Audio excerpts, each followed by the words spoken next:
1947 ഇന്ത്യക്ക് സ്വാതന്ത്ര്യം കിട്ടിയതിനു ശേഷം നമ്മുടെ നാടിന്റെ വളർച്ചയ്ക്ക് വേണ്ടി ജവഹർലാൽ നെഹ്റു ലോക ബാങ്കിന്റെ അടുത്ത് കടം ചോദിക്കുന്നു. അതിന് ലോക ബാങ്ക് ഞങ്ങൾ നിങ്ങൾക്ക് ഇനി എന്ത് കണ്ടിട്ട് കടം തരണമെന്ന് തിരിച്ചു ചോദിക്കുന്നു. അതിന് ജവഹർലാൽ നെഹ്റു ഞങ്ങളുടെ പക്കൽ KGF ഉണ്ടെന്ന് മറുപടി പറയുന്നു.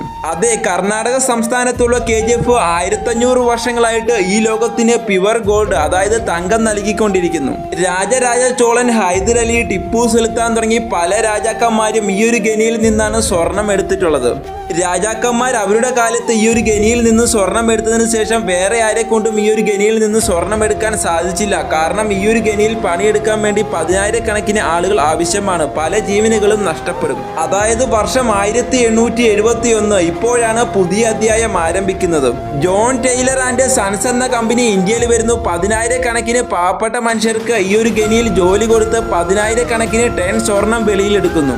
അവിടെ വർക്ക് ചെയ്തിരുന്ന 10,000 ജനങ്ങളെയും അവിടെ അടിമകളാക്കിയാണ് ജോലി ചെയ്യിപ്പിച്ചിട്ടുണ്ടായിരുന്നത്. 10,000 ജനങ്ങൾ ആ ഒരു ഖനിയിൽ മരണമടയുകയും ചെയ്തു. അങ്ങനെ ഇന്ത്യൻ ജനതയുടെ രക്തത്താൽ എഴുതപ്പെട്ട സിനിമയാണ് KGF മൂവി.